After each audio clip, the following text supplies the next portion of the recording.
pagi Bu Nurul. Waalaikumsalam. Silakan duduk Bu Eli. Terima kasih Bu Nurul. Bagaimana kabarnya hari ini Bu Eli? Alhamdulillah baik. Nah Bu Eli, untuk RPP ya di kelas 5 nanti Bu Eli akan mempelajari tentang apa Bu Eli? Macam-macam gaya. Oh iya, IPAS ya Bu Eli ya? Ya betul. Baik, ya semoga besok lancar ya siswa-siswa Bu Eli dapat memahami konsep gaya dengan lebih baik. Semoga.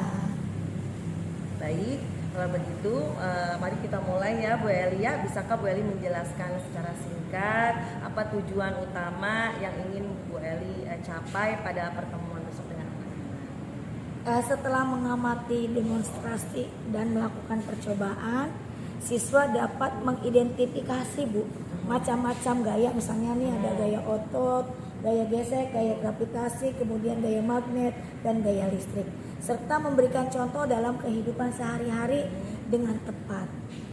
Bagus sekali, TP-nya sudah spesifik dan terukur ya Bu Eli ya. Sekarang kira-kira aktivitas pembukaan seperti apa yang akan Ibu lakukan untuk memancing ketertarikan siswa dan mengaitkan topik ini dengan dunia mereka Bu? Mungkin saya akan memulai dengan tanya jawab Bu, sederhana di dalam kelas. Misalnya nih ya, saya akan mencoba mendorong meja di kelas dan bertanya, anak-anak mengapa meja ini bisa bergerak? Nah Bu, dari jawaban mereka tentang dorongan, saya akan mengenalkan kata gaya. Kemudian saya akan menunjukkan gambar orang mendorong mobil. Kemudian ada bola jatuh dan magnet menempel di pintu kulkas. Lalu meminta mereka menebak apa kesamaan dalam ketiga peristiwa tersebut. Wah, sangat kontekstual sekali ya Bu Eli ya. Itu akan langsung menarik perhatian mereka sepertinya. Nah, selanjutnya untuk kegiatan inti, saya lihat Ibu menyiapkan beberapa alat peraga ya Bu ya. Bisakah Ibu jelaskan langkah-langkah dan bagaimana peran siswa dalam kegiatan tersebut Bu? Pertama-tama saya akan membagi siswa menjadi 5 kelompok. Nah di situ Bu, saya akan bagi dengan 4 stasiun. Yang pertama ada stasiun 1 Bu. Kalau stasiun 1 itu fokusnya untuk gaya otot dan gaya gesek. Kemudian ada stasiun 2 di mana di situ tentang menceritakan gaya gravitasi. Stasiun 3 kemudian ada fokusnya di gaya magnet. Dan yang terakhir stasiun 4 yaitu gaya listrik. Nah seperti itu Bu kira-kira Bu. Wah, sangat menarik sekali nih ya Bu Eli ya. Pembelajaran yang aktif dan berpusat pada siswa.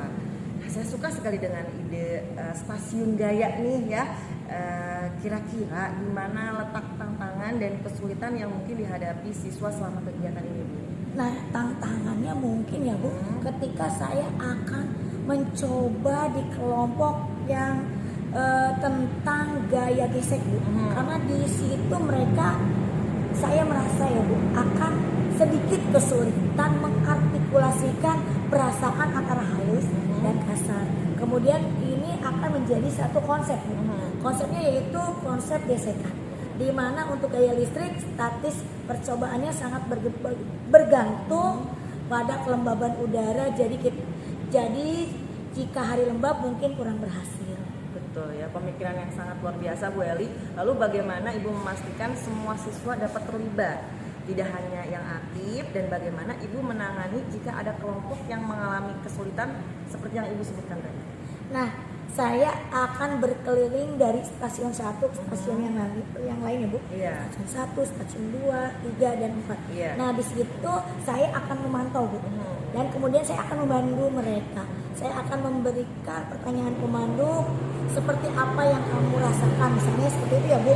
Kemudian ketika mendorong sebuah karpet, dan juga untuk siswa yang pasif, karena kan ada siswa yang tidak bisa berkolaborasi ya, saya akan menunjukkan langsung untuk melakukan percobaan atau mencatat hasilnya. Nah kemudian percobaan listrik jika gagal, saya akan mendemonstrasikan ulang di depan kelas dan menjelaskan faktor penyebabnya. Strategi yang sangat tepat. Sekarang tentang penilaian, bagaimana Ibu mengukur apakah TP sudah tercapai atau hanya dari laporan kelompok saja Bu? Selain observasi selama diskusi, saya akan menggunakan lembar kerja singkat akhir pembelajaran. Nah begitu mungkin Bu Nurul. Wah, keseluruhan rencananya sangat komprehensif dan mengalir dengan baik ya Bu Eli ya. Saya apresiasi sekali dengan proses persiapan Bu Eli. Assalamualaikum Ibu Kepala. Waalaikumsalam, silakan duduk Ibu Terima Eli. kasih. Aduh Ibu Eli, saya mengucapkan terima kasih atas komitmen dan usaha terbaiknya selama pembelajaran IPAS tadi ya. Secara keseluruhan saya sangat mengapresiasi energi dan kreativitas Ibu yang ada dalam kelas tadi. Suasana belajar terlihat hidup dan menyenangkan. Hebat sekali Bu Eli. Terima kasih Bu Nurul atas apresiasinya.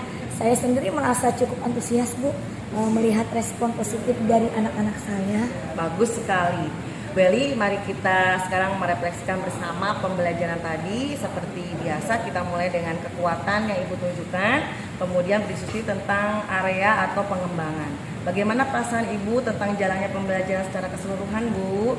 Ya, secara keseluruhan saya pasti berucap alhamdulillah ya Bu. Menurut saya alur pembelajarannya sudah berjalan sesuai rencana ya Bu, sesuai RPP.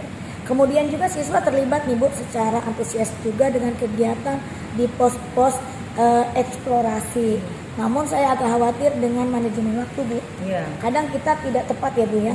Khususnya saat transisi dari satu pos ke pos yang lain. Rasanya agak lama Bu.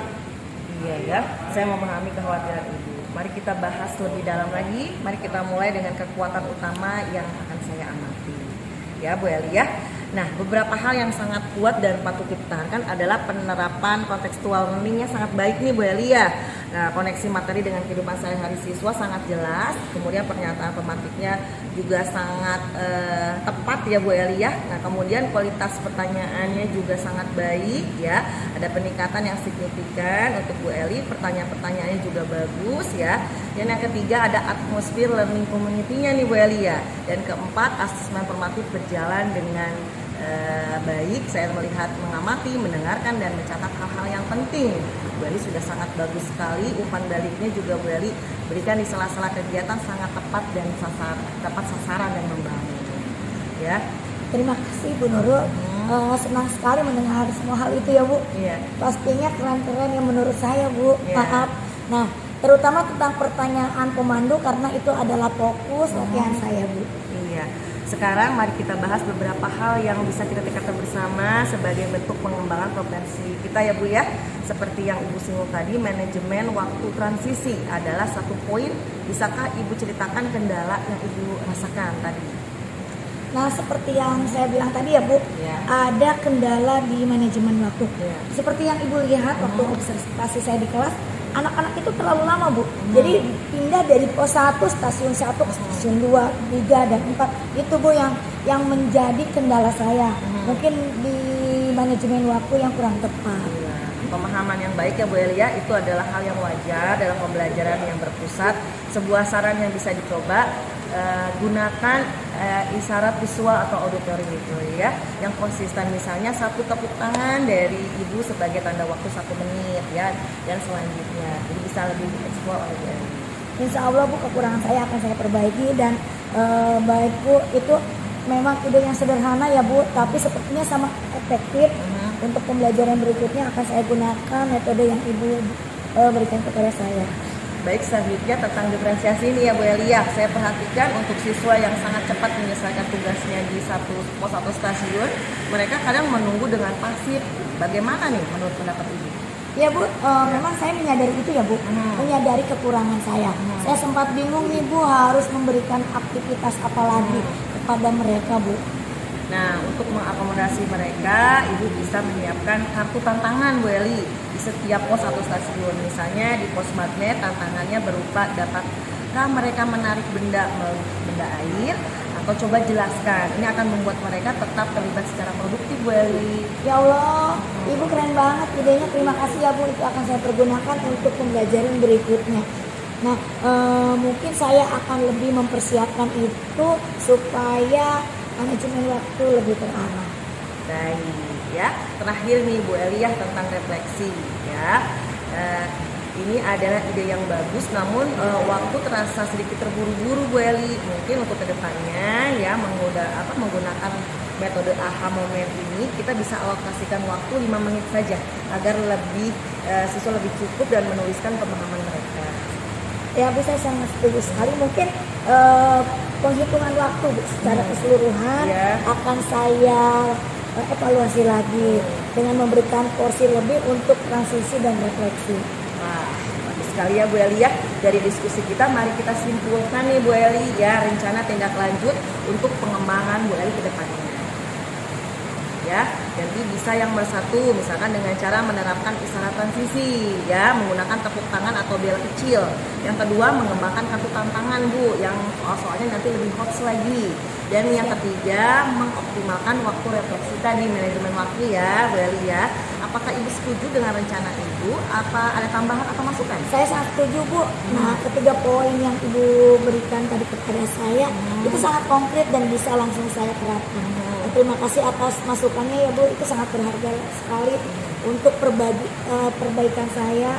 Kritik yang Ibu berikan membuat saya lebih tertata lagi dalam membuat RPP. Nah, sama-sama Bu Eli ya, tujuan kita adalah tumbuh bersama. Kekuatan Ibu sudah sangat solid. 3 poin pengembangan ini akan menyempurnakan praktik mengajar yang sudah baik menjadi lebih baik lagi. Saya akan dengan sangat senang hati mengobservasi lagi di masa mendatang untuk perkembangan yang pastinya masih sangat luar biasa. Terima kasih sekali lagi ya Bu Nurul. Saya merasa termotivasi untuk terus belajar berinovasi. Terima kasih banyak Bu Eli. Sama-sama. Ini